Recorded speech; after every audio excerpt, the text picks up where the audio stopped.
This is Chris Medeiros. Like, subscribe to AEW Wrestling on YouTube, subscribe to my other channel, Word of Chris, and subscribe to this channel, Chris Medeiros, and follow me on Twitter, Instagram, and both my TikToks. I'll be down there in the description box.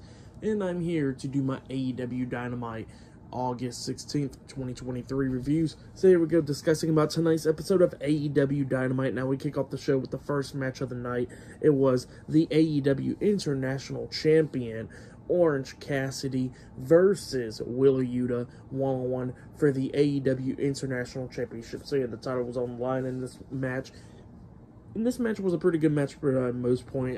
They went outside the ring brawling at one point, like Wheeler Yuta power drivered Orange Cassidy on the ramp and everything. And at one point we see Cassidy hit beach break onto Wheeler Yuta. He goes for the pin, but Yuta kicked out at 2. But then while both of them was going at it and stuff, and Orange Cassidy starts taking control of the match, all of a sudden we see Jon Moxley and the Ring of Honor World Heavyweight Champion Claudio Castagnoli coming out there through the crowd and everything, standing at ringside, and kind of like distracted Cassidy a little bit.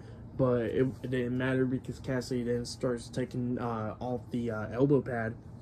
He tosses at Moxley, and then he hits the paradigm shift onto Wheeler Yuta, waited for Yuta to get back up, and then he hits him with the orange punch, but his wrist was hurting and everything. Wheeler Yuta went after his ankle a lot of times in this match as well, but his wrist was hurting after the orange punch. He goes over to Yuta, but then Yuta rolls him over with a seatbelt cover pin, getting a 2 count. But then, after he kicked out, Cassidy was trying to hit beach break on Yuta, but Yuta reverses it, and he was trying to roll Cassidy up, but Cassidy sits on him, hooking his legs, getting the 1, 2, 3. So yeah, Orange Cassidy defeated Wheeler Yuta tonight in a one-on-one match, and he has retained the AEW International Championship. That's what happened. Pretty good match, though. For that match and what happened after the match, I'll give it all 3 stars. That's what I'll give it. But then after the match ended, we see Jon Moxley and Claudio Castagnoli getting in the ring, attacking Orange Cassidy.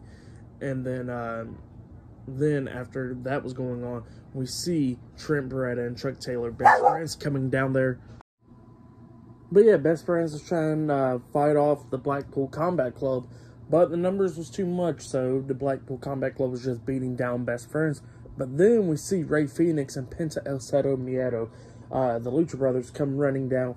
And, it started getting even and everything. They hit a double super kick onto Claudio, knocking him out the ring, beating down Wheeler, and Jon Moxley quickly got out of the ring. But then the Blackpool Combat Club starts getting frustrated. They grab some steel chairs, and they get into the ring and everything. And then Eddie Kingston's theme song hits. Claudio goes running up the ramp to brawl with him, and Eddie Kingston's beating him down. Kingston then gets in the ring. The Blackpool Combat Club escapes, and they start going through the crowd. Eddie Kingston grabs the mic, and he says that, that he got a match made, and it will be them versus the Blackpool Combat Club and whoever they could find as members, to take them on in a Stadium Stampede match at All In. So yeah, that's what Eddie Kingston said. Big match made for All In right there. But then after that, we see Jim Ross pretty much interviewing Kenny Omega from yesterday, I think it was.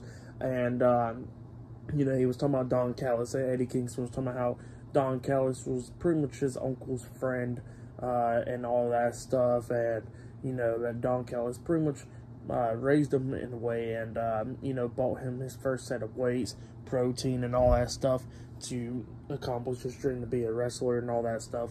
And and then he starts talking about Konosuke Takeshita, and how they had so many matches in the past and everything, and just talking about them too and all that stuff. But then he says he has to handle his business and all that. He says that's the way how he wants to remember Don Callis was back then, even though Don Callis wouldn't allow him to have friends or anything from back in the day. So yeah, that's what Kenny Omega says. But then Omega gets attacked from behind by Jay White and Juice Robinson. They started beating him down and everything, hitting him in the back with a lead pipe and all that stuff. Konosuke coming up, slamming Omega's head multiple times into the garage door, and they just beat the hell out of him. And yeah, then we go to tonight, actually, where we see the ambulance or whatever, and Adam Page is right there, and he says that Kenny Omega will be all set and ready and everything, but he says that Omega has friends, and he says that All In, it will be Kenny Omega Adam Page and Kota Ibushi versus Konosuke Takeshita, Jay White, and Juice Robinson at All In. So yeah, that's what Adam Page said. But yeah, another big match made for All In right there. But up next, we're going to be seeing Don Callis in the ring, so we're going to see what he got to say up next. So yeah, I'll see you guys later. Until then.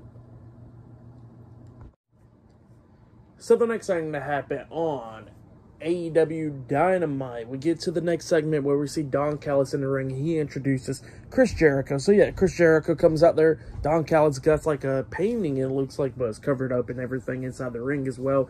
And he was talking to Chris Jericho, talking about how they go way back in so many years and all that stuff. And he says he wants to know Chris Jericho's answer. And Jericho was going on this rant, talking about how he don't join factions, he creates them and all that stuff. And you know, it looks like he's about to say no, but then eventually he actually says yes. He wants to join the Don Callis family, to go back to his roots and all that stuff, since he's seen what happened to him last week with the Jericho Appreciation Society walking out on him and everything. So yeah, that's what Jericho was talking about. Don Callis was actually surprised about the answer, and Don Callis was like, okay, how about this, let's go celebrate it, go get some beer, let's go celebrate it and all that stuff. And Jericho was like, yeah, let's go do that, but I want to see what's that covered up, what you got, what's that painting? And Don Callis was like, oh, that's just me, you, and bad news and all that stuff. So yeah, that's what Don Callis told Jericho, and Jericho was like, well, I want to go see it. And Don Callis kept on trying to stop him. Jericho grabs the cover, he pulls it off, and it was a painting of Don Callis holding Chris Jericho's decapitated head. So yeah, that's what happened there. And Don Callis has some explaining to do, and Jericho wanted him to explain. And Don Callis starts explaining and talking about how Jericho's egos is always big and all that stuff, egotistical businessman and all that stuff. And he thought that Jericho would never join him, and he says that Jericho pretty much don't get the right to join Don Callis family and all that stuff. And then Jericho told him to shut up or whatever. Don Callis slaps him, and then Jericho grabs him, pushing him over to the corner. And then all of a sudden he sees Konosuke Takeshita running in there with a steel chair, but Jericho knocks him down, starts beating down Konosuke, and then Jericho turns around, he gets hit in the face with the elbow, and it was by Will Ospreay. So yeah, Will Ospreay is just beating down Jericho, and same for Konosuke.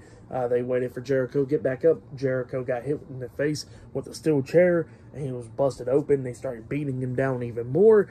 And they lift up Jericho, and Don Callis grabs the painting and smashes it over Jericho's head while he's busted open and all that stuff. And then we see Sammy Guevara running down with a baseball bat, chasing out Don Callis, Will Ospreay, and Konosuke Takeshita out of the ring. So yeah, that's what happened there. But yeah, it was a pretty good segment for like the most part, I guess. But yeah, that's what happened there. But yeah, up next, we're going to be seeing a tag team match, Darby Allin and Nick Wayne versus Gates of Agony up next in a tag team match. So yeah, that will be up next, and yeah, I'll see you guys later. Until then. So the next thing that happened on AEW Dynamite, it was a tag team match. It was Darby Allin and Nick Wayne versus the Gates of Agony in a tag team match. Now we've seen the Gates of Agony attacking Darby Allin and Nick Wayne while they was making their entrance, and they was beating them down and everything, but then they started coming back, coming back in the ring and all that stuff. And then we finally got the match started and everything. They're going back and forth, and then all of a sudden Swerve Strickland and AR Fox come walking out, sitting down chairs at ringside and everything while this match is going on. I'm still trying to learn those two guys' names. That's the tag team of the Gates of Agony. So yeah, I'm still trying to learn both of their names. I know one of his names is Khan, and yeah, I just forgot what was the other one's name. So yeah, I'm still learning the names at least. Now Prince Nana wasn't at ringside for this match, but that's because we'll get into that in a little bit, So yeah, the match is going back and forth and everything, and Swerve and AR Fox didn't try to interfere in this match. But then, the Gates of Agony was taking control of this match. They throw Allin and Wayne to the turnbuckles, and then they was trying to hit him and everything. One of them got taken out And then at one point, one of them was on the ring apron. Nick Wayne comes up with a Hurricane Rana over the top rope onto him off the ring apron outside on the floor. And then we see Darby Allin take out another one inside the ring. Allin climbs at the top turnbuckle. Nick Wayne's on the top turnbuckle as well. And we see Nick Wayne jump off with a moonsault onto one of them outside the ring. And Darby Allin jump off with the coffin drop onto the other one inside the ring, getting the 3 count. So yeah, Darby Allin and Nick Wayne defeated the Gates of Agony tonight in a tag team match. But then after the match ended, Darby Allin and Nick Wayne was ready for a fight inside the ring because he was waiting for Swerve Strickland and AR Fox to get in there. And then, you know, Swerve and AR Fox was about to get in there up until... But yeah, Sting pops up on the big screen, and he has a few things to say. He actually kidnapped Prince Nana at one point, which was pretty funny. And he says that the match is made official at All In. It'll be him and Darby Allin versus Swerve Strickland and AR Fox in a coffin match, tag team coffin match. So yeah, that match is now made official. But yep, that's what happened. He scares off Prince Nana, which was pretty funny. But yeah, pretty good stuff. And then after that, we see MJF and Adam Cole. You know, they went to a lot of places like a steakhouse, and, you know, at one point they got yelled at by Tony Khan and all that stuff. So yeah, pretty funny stuff. Go check it out if you have yet. I really like the storyline between MJF and Adam Cole. Just really great. One of their best storylines, definitely of this year. Probably the best of this year. But yeah, I'll see you guys later until the next thing that happens on AEW Dynamite. See you guys later until then. So the next thing that happened on AEW Dynamite, we get to the next segment where we see the AEW World Heavyweight Champion MJF and Adam Cole make their way to the ring. And they have a few things to talk about, but they talked about the first thing, and that was the Ring of Honor World Tag Team Championships, because they're going to go to Ring of Honor the same day that All In is going on, and they're challenging for the Ring of Honor World Tag Team Championships to take on Aussie Open and stuff. So that's the match made, and it's going to be on the 0 hour. So for some stupid reason, it's on the pre-show, which it should be on the main card, and whatever.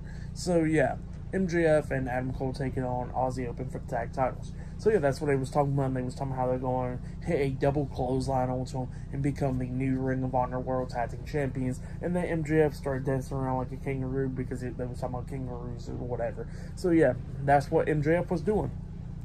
But then Adam Cole changes the subject and he says that is going to be a huge match, but another huge match that's going to be happening that same day is him versus MJF for the AEW World Heavyweight Championship. That's what Adam Cole was talking about. And he says that this is going to be one of the biggest matches in his career to solidify himself in AEW and all that stuff. That's what Adam Cole was talking about. And yeah, he was talking about how at Wembley Stadium at All In, he's going to become the new AEW World Heavyweight Champion. He's going to do anything that it takes to become champion. So yeah, that's what Adam Cole said. But then MJF starts talking. He says who's ready for story time with MJF, baby. And he starts talking about his career and all that stuff. Talking about in 2018, he started becoming a professional wrestler, and that he actually owned a Dodge truck, and that he drove 90,000 miles on that Dodge truck within a year because he was busting his ass on the independent scene and all that stuff. But then he says that he notices that All In was coming up, and he says that since All In was coming up, he says that he got in contact with Cody Rhodes, sent him a text or whatever, told him how he wants to be on All In and everything, and he knows that he don't know that they don't know each other very well and all that stuff, and that Cody Rhodes don't own nothing, but he says that he wouldn't be on the show and all that stuff. And he says that not only that, he says that there was two wrestlers that he always wanted to face in a dream match, and that was Cody Rhodes and Adam Cole. So yeah, that's what MJF was talking about.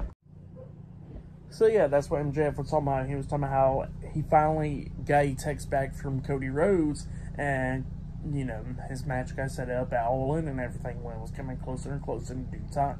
So he says that he was in the match and he lost that match and everything. And he says that fast forward to 2023, he is now the AEW World Heavyweight Champion because he had worked his way up. He was pretty much on the lower card, and he had worked his main up to the main event scene and to become the AEW World Heavyweight Champion. That's what MJF was talking about. And he says that he got to do anything that it takes to stay world champion. So yeah, that's what MJF was talking about right there, which was pretty good stuff, you know. And Adam Cole, you know, he was talking. He says that Allen, he's going to become the new AEW World Heavyweight Champion. And they start doing that chance, talking about Adam Cole, baby. And then MJF was talking about how he's better than him and he knows it. So yeah, that's what he was talking about. And they gave each other a hug and all that stuff. But then all of a sudden, we see Aussie Open coming in there, attacking MJF and Adam Cole from behind, beating them down and everything. But then it didn't last long because MJF and Adam Cole turned the tables and started beating down Aussie Open. And then they was trying to hit a double clothesline onto Mark Davis, but Mark Davis quickly rolled out the ring. And then they was trying to hit one onto Kyle Fletcher, but then Mark Davis dragged Kyle Fletcher out the ring as well. So yeah, that's what happened there. Pretty good segment there. Really liked it. Pretty much best segment of the night, easily. Really love this storyline between these two guys. But yeah, really great stuff right there.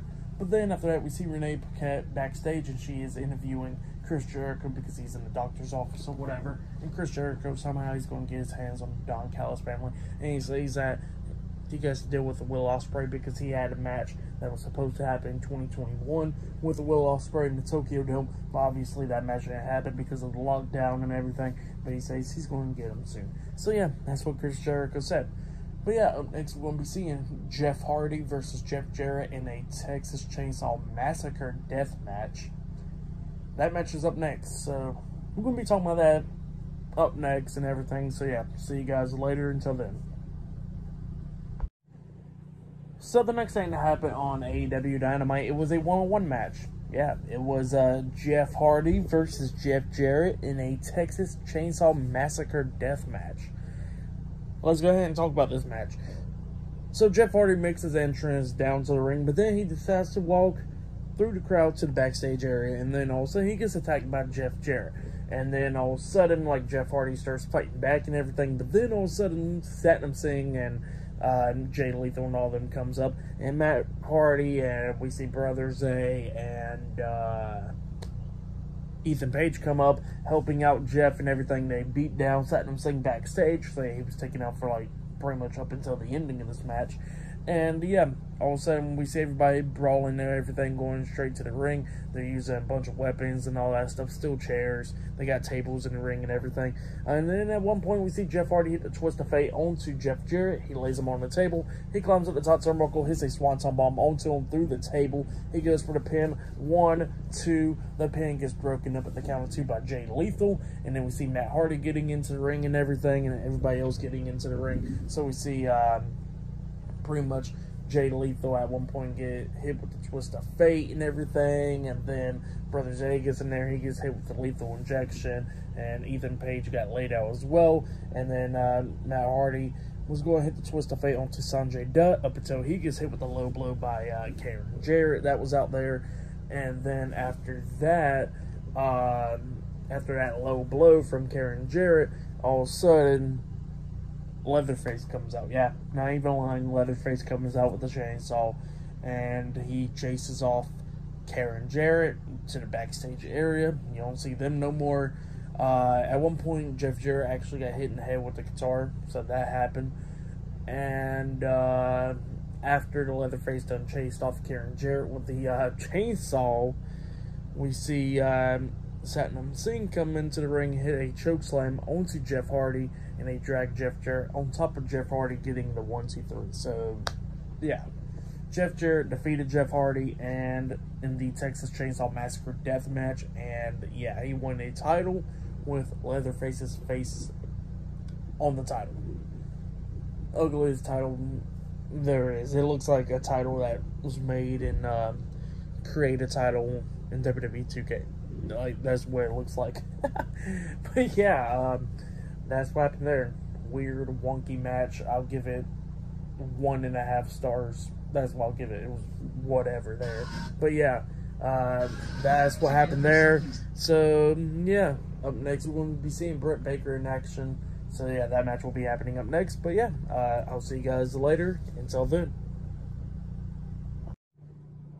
So the next thing that happened on AEW Dynamite, it was a one-on-one match. It was Britt Baker versus The Bunny with I forgot who it was at ringside. But yeah, another girl at ringside. And yeah, we get to this match. And this match, it was an okay match for the most part.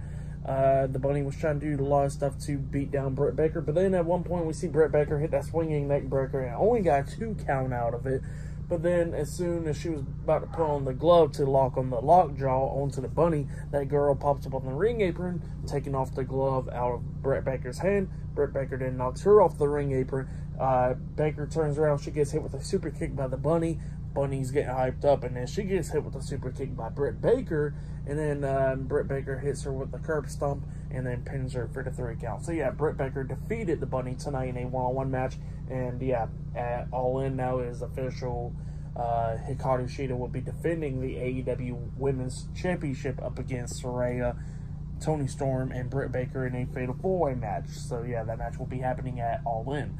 For this match, I'll just give it 2 stars. That's why I'll give it. But then after that, they showed a clip of what happened with Billy Gunn, pretty much leaving his boots in the ring on AEW Collision 4 weeks ago. And then we see the Acclaim pop up on the screen. They say that they love Billy Gunn. They will miss him. So yeah, that's what they said. And yeah, up next, we're going to be seeing the Acclaim in tag team action up next, and still to come later on tonight in the main event. It'll be the Young Bucks versus the Guns in a tag team match later on tonight. So yeah, I'll see you guys later. Until then. So the next thing that happens on AEW Dynamite, it was supposed to be a tag team match with the Acclaim coming out. The Acclaim did come out, and Max Caster was doing his rap and everything. Talking about the lockdown with Donald Trump getting locked up and stuff like that. It was just still pretty funny rap, you know, Max Caster and Anthony Bowens. But then as soon as they get into the ring, they're about to start the tag team match, all of a sudden the lights go out, and then it comes back on, and then we see Malachi Black, Brody King, Buddy Matthews, and Julia Hart, the House of Black, inside the ring. The Acclaim turns around, they start getting attacked by the House of Black. The House of Black's just beating them down. We see Max Caster got lifted back up, and he gets hit upside the head with a chain wrapped around Brody King's fist. And then he got knocked out the ring. They lift up Anthony Bowens and hits their tag team finish move, Dante's Inferno, onto Anthony Bowens, laying him out. Max Caster crawled back into the ring to help out Bowens. But obviously it wasn't enough. He gets back up to his hands and knees, and he gets hit with a curb stomp by Buddy Matthews, getting laid out. So the House of Black was standing tall. And then also we see Julia Hart with Billy Gunn's boots. And Malachi Black grabs it, and he starts laughing and all that stuff. So yeah, that's what happened there. The Acclaim getting laid out by the House of Black. But up next, it'll be the main event. It'll be the Young Bucks versus the Guns up next in a tag team match on Dynamite. So yeah, I'll see you guys later. Until then. So the next thing to happen on AEW Dynamite, it was a main event. It was Matt and Nick Jackson, the Young Bucks versus Austin and Colton Gunn, the Guns, in a tag team match. So yeah, the Young Bucks versus the Guns in a tag team match in tonight's main event. And yeah, this match was a pretty good match for like the most part. The Guns was making their entrance, and then the Young Bucks come up hitting a super kick onto them, you know, before they could even finish their entrance, and then they leaped off the stage onto them, just going at it with the Guns. So yeah, they was going at it before the match and everything like that, but then they eventually got into the ring and the match finally starts. It was a pretty good match for like the most part, going back and forth and everything. Like we see the Guns hit the tag team finish move onto Matt Jackson, and then we see Nick jumping off the top turnbuckle with a double foot stomp, breaking up the pin onto Colton Gunn, hitting him on the back. After he only got a 2 count out of that. But then, you know, the Bucks was dealing with Austin Gunn, because Austin Gunn came up hitting a famouser onto Matt Jackson in the ring. Nick Jackson got thrown out the ring. And then we see Austin Gunn rolling up Matt Jackson close to the ropes. He's getting leveraged by Colton Gunn because he's outside the ring holding on to Austin's hand. And then while the pin was going on for the 2 count, Nick Jackson hits a super kick onto Colton, taking him out, and then Matt Jackson rolls back over with a pin on Austin Gunn, getting the 1, 2, 3 with the help of his brother Nick. So yeah, Nick was giving him leverage on that. So yeah, the Young Bucks defeated the Guns tonight in a tag team match, And then after the match ended, we see Jay White and Juice Robinson getting into the ring, attacking the Young Bucks with the guns, helping them and everything. But then FTR's theme song hits. Juice Robinson gets out of the ring with a steel chair in his hands, waiting for him down the ramp. And Jay White and the guns is still inside the ring. FTR comes through the crowd, starts beating down the guns inside the ring, and same for Juice Robinson and Jay White, just beating them down as well. And then we see FTR hit the Shatter Machine onto Colton Gunn, taking him out as well. And then he was about to hit it onto Jay White, but, the Young Bucks were trying to hit the super kick onto Jay White up until the Guns quickly dragged him out of the ring so he wouldn't get hit. And then FTR was standing behind the Guns trying to hit the Shatter Machine onto them, and then they stopped for like a second. So yeah, there was like attempting to do it, but then they didn't do it. But yeah, for that match, I'll give it 3 stars. That's what I'll give it. Match of the night, I gotta say, was probably Orange Cassidy and Wheeler Yuta. Tonight's Dynamite had like a lot of freaking issues. I'm not even gonna lie. Tonight's Dynamite, I'll give it 6 stars. That's what I'll give it. It was an okay show. The best segment was like MJF and Adam Cole. But they had that Texas Chainsaw Massacre death match, which was kind of stupid, you know. Even with the title created, and like a custom-made title, like a create a championship off of 2K. So yeah, with Leatherface's face on the title and stuff, which was stupid. And not only that, they built up like a 6-man tag team match, like something that could have been built up for like 3 weeks. Took them like 1 episode. So yeah, it was just dumb stuff like that, you know. But yeah, that's why I give tonight's episode of Dynamite 6 stars. That's why I'll give it. I'll be talking about Friday Night SmackDown this Friday, AEW Collision this Saturday. So yeah, look out for those. Like, subscribe to TNW Wrestling on YouTube. Subscribe to my other channel, Word of Chris. And subscribe to this channel, Chris Videos. And follow me on Twitter, Instagram, and both of my TikToks. I'll be down there in the description box. And I'll see you guys later for this Friday's Friday Night SmackDown reviews. See you guys later. Until then.